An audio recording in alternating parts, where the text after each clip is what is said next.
যুদ্ধটা চালাইয়া Ukraine president জেলেনস্কির আসলে কি লাভ হচ্ছে আমার কাছে বোধগম্য না। তবে অনেকের কাছেই বোধগম্য, কারণ এই যুদ্ধ মানে ব্যবসা। প্রথমত, সে দেশটির প্রেসিডেন্ট পদে বসে আছে নির্বাচন ছাড়া।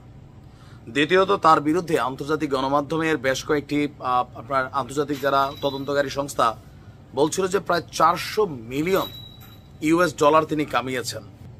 অপরদিকে এই যুদ্ধের ব্যয়ভার সামলাতে গিয়ে পুরো ইউক্রেনের খনিজ সম্পদই আমেরিকার কাছে এখন বেচা দিতে হচ্ছে। তারপরেও যুদ্ধ জেলি চালাইতে চাচ্ছে।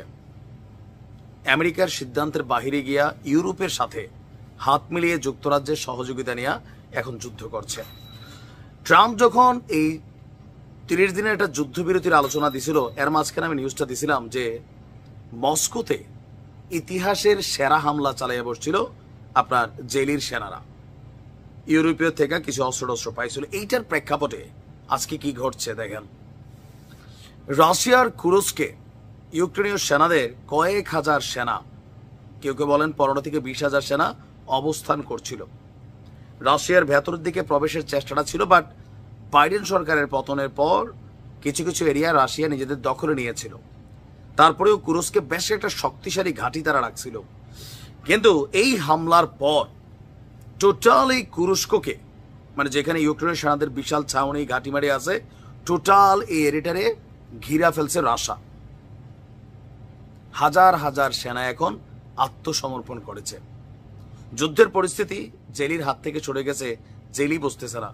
অলরেডি এই যুদ্ধকে থামানোর জন্য আমেরিকা এবং রাশিয়ার মধ্যে কথাবার্তা হয়ে গেছে, যেখানে ট্রাম্প এবং পুতিন ইউক্রেনে ডাকে নাই, ইউরোপীয় ইউনিয়নে ডাকে নাই, কাউরে ডাকে নাই। বলতেছে আমরা মালিক, তুমি যা দখল করছো নাও, আর আমি খনিজ সম্পদ নিয়ে নিব।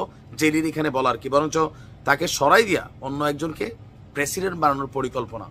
বাট জেরি বলতেছে না, আমি এটা মানি না। এই সেই মানে এক মুখে দুই কথা, এক এক সময় এক এক কথা বলছে। এই পরিস্থিতিতে এসে পুতিনকে ট্রাম্প এবার একটা ফোন দিয়ে কাকা দেখেন যা হয়েছে হয়েছে, ঘিরে রাখছেন ভালো কথা, কিন্তু এদেরকে হত্যা করেন না।